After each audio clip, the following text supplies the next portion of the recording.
प्रिय विद्यार्थियों, नमस्कार। हमने पिछले कालांशों में रीति काव्य का अध्ययन किया, जिसमें रीति काव्य क्या है, उसकी क्या परंपरा रही है, कब से यह प्रारंभ हुआ और हिंदी में इसका किस प्रकार से महत्व है, उसका हमने अध्ययन किया।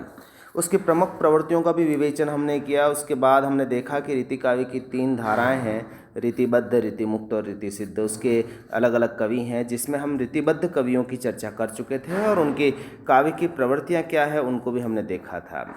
अब ठीक उसी तरह से हम आगे बढ़ रहे हैं। अब रीतिमुक्त कविता की बात करते हैं। तो रीतिमुक्त कवि कौन है?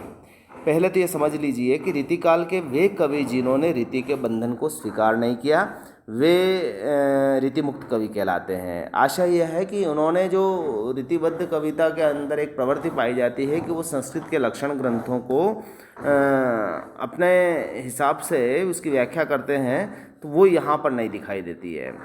रीतिमुक्त जो कवि हैं, उन्होंने अपने मन की वृत्ति को आधार बना करके कविता लिखा। अब उसकी जो पहली विशेषता है, स्वच्छंद और कृत्रिम प्रेम। आप देखेंगे कि जो इस कविता के जो रचनाकार हैं वो बड़े प्रेमी हैं। 3 बड़े कवि नाम आते हैं इसमें, गणानंद, बोधा और आलम।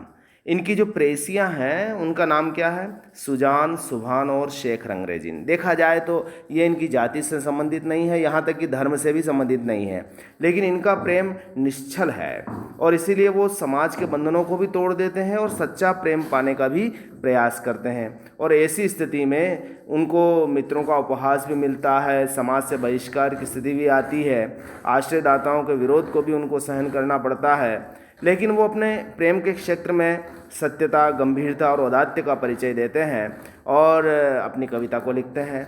बोधा कहते हैं एक पंक्ति में कि जैसे एक सुभान के आनन पे कुर्बान, जहाँ लगी रूप जहाँ को, जान मिले तो जहान मिले, नहीं जान मिले तो जहान कहाँ को। यानी इस प्रेम की जो अनन्यता है, इससे इनके श्रृंगार वर्णन में एक तरह से स्वाभाविकता आई है, लेकिन कहीं कहीं उनकी प्रणय की जो चेष्टाएं हैं वहाँ वेदना का रूप भी दिखाई देता है और प्रेम की एक अलग ही तरह की उसमें नैसर्गिकता दिखती है। दूसरा जो इसकी विशेषता आती है, विरह की प्रधानता।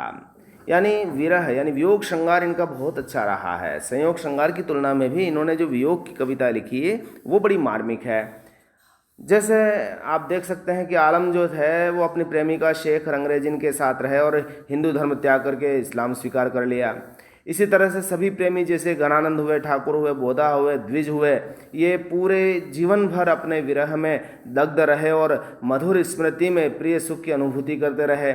इनके संयोग में भी वियोग की घड़ियाँ निरंतर बनी रहती थी, जिसमें आप देख सकते हैं कि प्रिय की निष्ठुरता, निर्दयता, विस्मृति इनके विरह को हमेशा आगे बढ़ाती और उसी दृष्टि से उनकी जब कविताएं बनती तो उसके अंदर वो भावनाएं भी उभर के आती। आप देखते हैं कि स्वयं ये कवि अपनी प्रेमिकाओं को नहीं भूल पाए और आप स्वयं घनानंद की पंक्ति कितनी मार्मिक है कि भय अति निठुर मिटाए पहचानी डारी, यही दुख हमें जग लागी हाय हाय है, तुम तो निपट निर्दयी गई भूली सुधी, हमें सुल सलनिसो क्यों न भुलाए है। तो आप विरह को देख सकते हैं और विरह में क्या होता है, श्रृंगार की पूर्वराग, मान, प्रवास, करुण अवस्थाएं, स्मृति, गुण कथन, अभिलाषा, उद्वेग, उन्माद, प्रलाप, व्याधि, जड़ता आदि ये दशाएं होती है जो संचारी भाव, विभाव, अनुभाव से जुड़ी हुई होती हैं और कहीं कहीं वो आकर्षक रूप में भी व्यक्त होती है। तो घनानंद की विरह में इन सभी अनुभवों को आप देख सकते हैं। जब वो कहते हैं कि वह मुस्क्यानी, वह मृदुबत रानी, वह लड़किनी वानी, आनी उर में अरती है, वह गति लेन वो बजावनी ललित वैन, यह हंसी देन हेराते न डरती है। तो कुल मिलाकर के इन्होंने जो कविता लिखी उसमें ये चीज़ हमेशा आपको दिखाई देगी कि विरह की उनकी प्रेरणा है। तीसरा, स्वानुभूति का चित्रण। यानी जो इन कवियों ने लिखा है वह उनकी अनुभूति पर आधारित है, यानी वह कहीं से काल्पनिक नहीं है। ज़्यादा कहीं पर उनका ऐसा नहीं लगता है कि वो किसी कविता में चमत्कार उत्पन्न करने के लिए लिख रहे हैं, बल्कि जो उन्होंने भोगा है, जो उन्होंने देखा है उसी का करते हैं। कि जैसे घनानंद कहते हैं कि मेरी प्रेमिका कैसी है कि राव के रूप के रुति अनूप नयो नयो लागत झुंझुनी हारी है, तो ये स्वाभाविक लगता है। इसी तरह से जब वो बात करते हैं कि जल के अति सुंदर आनन गौर छके दृगराज अति कानन इच्छ्वे, तो यहाँ पर वो नैसर्गिक वर्णन है। इसके अलावा जो सौंदर्य चित्रण हुआ है वो प्रेम का सौंदर्य है, अपनी प्रेमिकाओं के नैसर्गिक सौंदर्य से उत्पन्न है। सूफी कवियों की भांति इनमें आंतरिक प्रेम भावनामय और अनुभूति होने के कारण आत्माभिव्यंजन के साथ अभिव्यक्त हुआ है। यानी आप जो काव्य सूफी काव्य में देख सकते हो वहीं पर इसका थोड़ी बहुत झलक दिखती है। लौकिक प्रेम, अपनी प्रेमिकाओं के अपूर्व सौंदर्य को इन्होंने नैसर्गिक और स्वच्छंद रूप में अभिव्यक्त किया।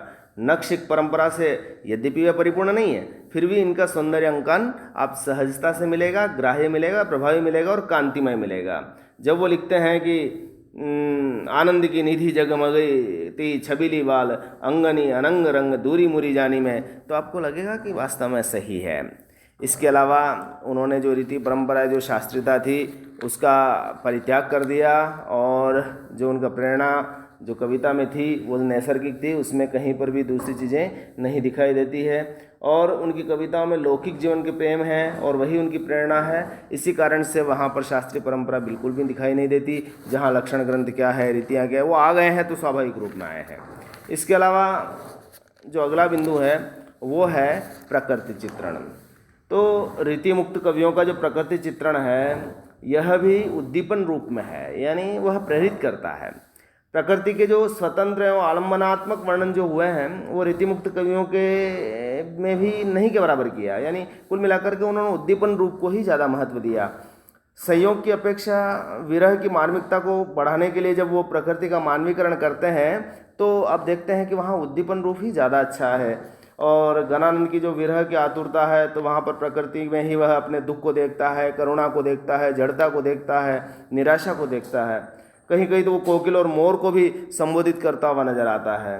वो जब कहते हैं कारी कोर कोकिला कहा को बेर काड़े तेरी कुकी कुकी अब ही करे जो किन कोरिले पेड़े परे पापी कलापिनी से ध्योस जो ही चातक घातक जो ही तुहु कान फोरे। या देख सकते हैं कि यहाँ पर प्रकृति का किस तरह से उन्होंने उद्दीपन रूप में वर्णन किया। इसी तरह से प्रकृति का वो मानवीकरण भी दिखाई करते हुए दिखाई देते हैं। जैसे दूत दूती के रूप में गणानंद अपने पवन को कहता हुआ है कि ए रे वीर पोन तेरी सब और गौन वीरी तो ओसो और कौन मने ढर को ही वाणी दे।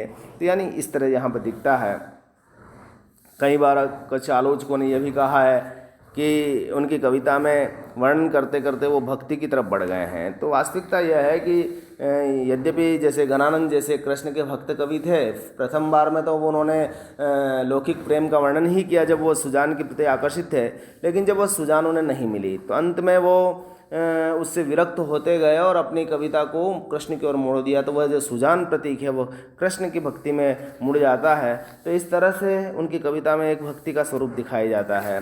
जो उनकी भाषा है वह लाक्षणिक है, यानी रीतिकाल में जो साहित्यिक ब्रज भाषा है देखा जाए तो काव्य रचना के लिए सबसे ज़्यादा उपयुक्त रही थी। श्रृंगार के नक्श वर्णन नायक नायिका भेद से ज़्यादा परे रहे। और रीतिमुक्त कवियों ने तो ब्रज भाषा में अपनी प्रेमानुभूतियों की जो सरस और मार्मिक प्रभावी व्यक्ति की, तो वह भाषा क्या है, बड़ी प्रौढ़ है और लाक्षणिक है। उसमें यद्यपि अभिधा भी मिलेगी, व्यंजना भी मिलेगी, लेकिन लाक्षणिक मूर्तिमत्ता जो है वो सजीवपूर्ण है और अर्थ की व्यंजना करती है। आप पंक्ति देखें कितने लक्षणामूलक है कि वह मुस्क्यान है, भावानुकूल प्रभावानुकूल तो है ही है, लेकिन उसके साथ वो किस तरह से उसको बात करते हैं देखें आप। वह मुस्क्यानी वह बतराती वह लड़कीनी बानी आनी उर में आरती है आनंद निधान प्राण प्रीत सुजान जी की सूदी सब भांति न सो बेसुदी करती है। तो यही है। इसके अलावा प्रबंध काव्य इसमें नहीं मिलते हैं, सभी मुक्तक काव्य के रूप में ज़्यादा हैं। फारसी भाषा का प्रभाव रहा और फारसी परंपरा का भी इसमें कविता में प्रभाव दिखाई देता। तो इस तरह से इस रचना के रीतिमुक्त कविता के जो बड़े कवि हैं, गणानंद हैं, बोधा हैं, ठाकुर हैं, आलम हैं, ये आते हैं और इनकी कविता में एक तरह से अतृप्त प्रेम प्रकट होता है। एक धारा और है रीति सिद्ध। रीति सिद्ध कवि दोनों के मध्य में आते हैं, मतलब रीतिबद्ध और रीतिमुक्त कविता की तरह इनके अलग अलग नहीं हैं, बल्कि इन दोनों के प्रभाव इस पर है। तो ये कवि वो हैं जिनका काव्य और काव्य के शास्त्रीय ज्ञान से तो है, लेकिन वे लक्षणों के चक्कर में नहीं पड़े और उन्हें काव्यशास्त्र का ज्ञान होते हुए भी स्वाभाविकता का परिचय दिया। और इसमें सबसे बड़े कवि और लोकप्रिय कवि है बिहारी। तो ये बिहारी ने उस तरह का रचना लिखी है जिसमें लक्षण ग्रंथों का उदाहरण देना उचित नहीं समझा, लेकिन काव्य शास्त्रीय ज्ञान की निपुणता उनकी कविता में अवश्य मिलती है। और उस बिहारी सतसई को इसीलिए कहा कि सतसई के दौर है जो कांवक के तीर देखन में छोटे लगे गाव करे गंभीर। क्यों? क्योंकि वहाँ पर शास्त्रीयता तो है ही, उसमें समस्त काव्य शास्त्र के गुणों का निर्वाह तो है ही, लेकिन उसके अंदर हृदय के भावों की भी निश्चल अभिव्यक्ति हुई है। तो इस तरह से रीति काव्य की तीनों धाराएं, उनकी प्रवृत्तियां और अलग अलग धाराओं की जो प्रवृत्तियां हैं उनका संक्षिप्त आपने विवेचन देखा। कल इनके अभ्यास प्रश्नों पर हम चर्चा करेंगे। आप इसको एक बार पुनः इसको पढ़ लीजिएगा।